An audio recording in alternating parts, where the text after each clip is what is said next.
gente volta a falar sobre as eleições, a disputa e a busca de Jair Bolsonaro e Lula pelas alianças e votos nesse segundo turno. Para tratar sobre o cenário político, a gente recebe mais uma vez o cientista político Antônio Flávio Testa. Tudo bem, professor? Mais uma vez, obrigado por estar aqui. Como vai? Tudo bem, muito obrigado pelo convite. É um prazer falar com vocês. Muito obrigado. Bom, professor, a semana passada foi marcada pelas alianças, os anúncios dos candidatos derrotados e também de governadores, principalmente em apoio ao presidente da República, Jair Bolsonaro. Eu pergunto para o senhor, a partir de agora, dessa segunda semana, o foco dos concorrentes deve ser qual? Ir para regiões em que eles não têm a maioria ou têm menos votos, ou tem que focar realmente em locais em que eles já são mais conhecidos? Qual que deve ser a estratégia? Um pouco até de tudo, né, professor? Eu acho que um pouco de tudo. A verdade é que o presidente Bolsonaro tem feito um trabalho muito interessante de conseguir apoios de governadores, né, de prefeitos e de outras lideranças. Nesse aspecto agora, o segundo turno, a participação dos governadores, de prefeitos é decisiva, porque eles terão um contato mais direto com o eleitor. E é importante lembrar que nós temos aí mais de 30 milhões de pessoas que se abstiveram de participar das eleições. As desculpas foram doenças, e também que não queriam participar, não tinham interesse no pleito. Então, esse eleitorado ele é importantíssimo. Cabe agora aos dois concorrentes tentar conquistar esses eleitorados. Nesse aspecto, eu acho que o presidente Bolsonaro tem feito alianças muito interessantes com governadores reeleitos, governadores eleitos, prefeitos que estão de cidades importantes, que estão colocando-se à disposição para trabalhar junto à população e conquistar votos para a reeleição do presidente. Esse é o trabalho que eu acho que deve ser feito com mais intensidade. É importante também notar a criação do grupo de tarefas comandado por senadoras, deputadas e vice-governador e a primeira-dama de correr o Brasil em busca do voto feminino. Isso é uma coisa inédita e é uma coisa muito interessante de ver a participação das mulheres efetivamente buscando conquistar votos para um determinado candidato. Professor, na sequência a pergunta de Amanda Klein. Amanda. Bom dia, Testa. Então, eu queria que você explorasse a estratégia tática do outro lado, já que você só falou do Bolsonaro. Então, vamos falar um pouquinho do Lula. A candidata Simone Tebet empenhou apoio a ele, deve participar mais ativamente da campanha. Aliás, isso será decidido numa reunião hoje. Tem também um apoio, por exemplo, dos pais fundadores do Plano Real, como Armínio Fraga, de Mar Baixa, Pércio Arida, dificilmente podem ser acusados de serem comunistas. Fernando Henrique Cardoso, ex-ministros do Supremo. Há uma frente ampla pró-democracia sendo formada que é a favor do ex-presidente Lula. Como isso deve impactar na campanha dele? Bom dia, mano. Olha só, vamos pensar aqui. A Simone Tebet colocou um apoio crítico ao presidente Lula. O seu partido é bastante dividido. Tem um grupo que apoia o Bolsonaro veladamente e tem um grupo que desde o começo apoia o candidato Lula, principalmente o MDB do Nordeste. Simone Tebet foi realmente uma grande derrotada, apesar de ter mais votos do que o Ciro Gomes. Então, ela não vai fazer campanha, ela diz que vai apoiar, mas não vai fazer a sigla L, não vai fazer nada disso. Não vejo esse apoio como um apoio decisivo. Me chama muita atenção, você colocou muito bem, dos apoios de Fernando Henrique Cardoso, Pércio Arida, Pedro Malan, Edmar Baixa, enfim, os criadores do Plano Real.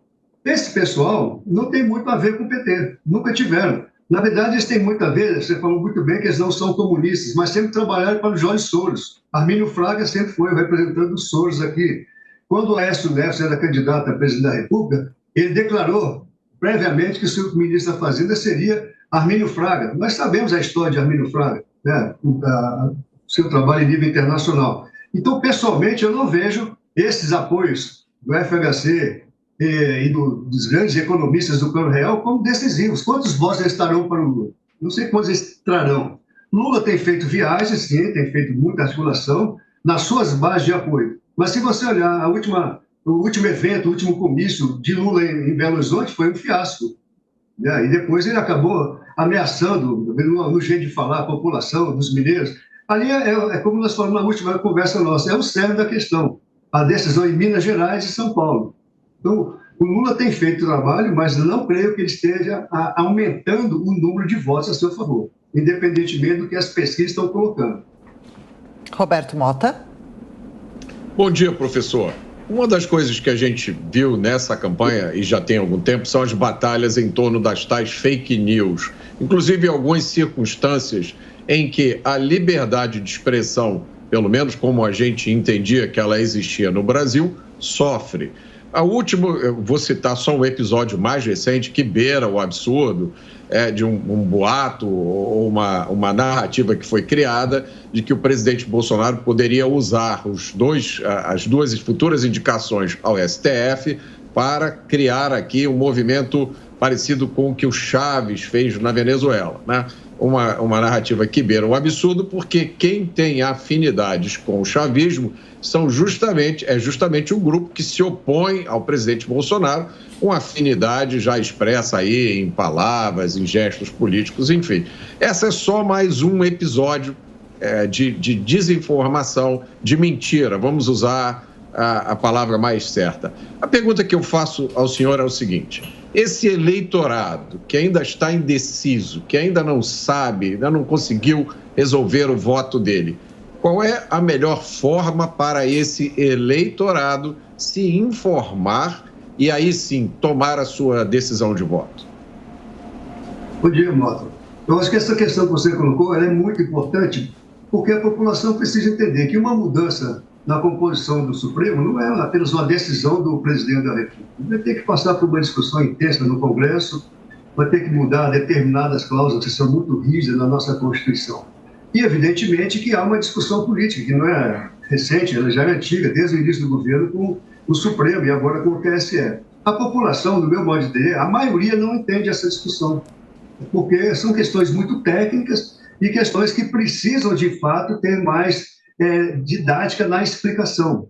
A questão maior hoje é que o presidente e o seu concorrente têm que convencer o eleitorado da importância de um projeto de futuro para o Brasil.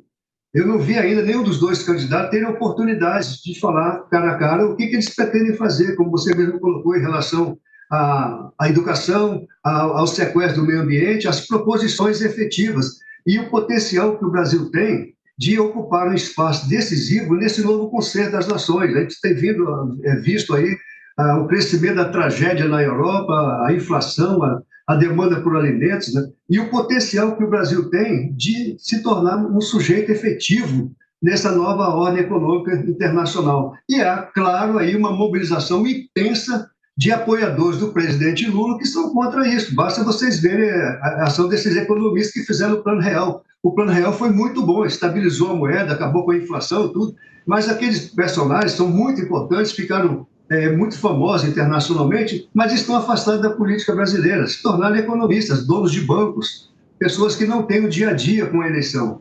Então, eu acho que a população precisa, nesse momento, de mais informação e se convencer de que é necessário que todos esses 30 e poucos milhões que não participaram das eleições, que participem. O que está em jogo é o futuro dos nossos filhos, dos nossos netos. E essa questão tem que ser colocada com mais objetividade. Seria muito bom que a grande imprensa também nos ajudasse nesse convencimento e na conquista de votos, independentemente de qualquer opção. Você pode optar pelo Lula, pode optar pelo Bolsonaro, mas todos têm que optar pelo Brasil.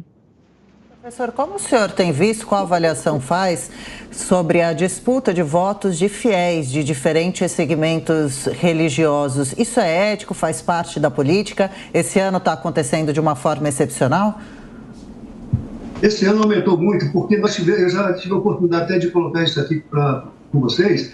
Houve uma mudança muito importante na política brasileira, que foi a participação das mulheres. Durante 20 anos havia uma dificuldade enorme das mulheres participarem. E hoje elas estão atuando com muita ênfase. Agora, nesse último governo, a questão dos costumes entrou mais em evidência. E as igrejas começaram a participar por conta da crença do presidente, da mobilização de várias organizações. E é lícito. Depois que os parlamentares foram eleitos, acabaram no Brasil, você vai se lembrar, o showmício. Era quando os candidatos traziam artistas para fazerem campanha para eles. Gastavam uma fortuna e conseguiam votos. Aquilo foi proibido. A partir daquele momento, se começou a trazer celebridades para serem candidatos. Atletas, esportistas, artistas também. Tivemos muitos artistas populares sendo eleitos parlamentares. E os pastores vieram com muita ênfase, né? São muito treinados, têm uma liderança muito boa. E eles fazem hoje uma opção política, né? E é lícita, eles têm mandato, têm organizações que são legítimas E, evidentemente, tem o lado bom e o lado ruim, porque muitas pessoas acham que a questão religiosa não devia ser colocada. Eu também acho que a questão religiosa é um problema pessoal, mas a questão de costumes, não. Essa é decidida pelo Congresso. E isso é que precisa ser colocado com mais ênfase nesse segundo turno. Participação do cientista político Antônio Flávio Testa. Professor, como sempre, obrigado pela atenção, pela gentileza. Bom trabalho, até a próxima. Bom dia, muito obrigado. Bom dia.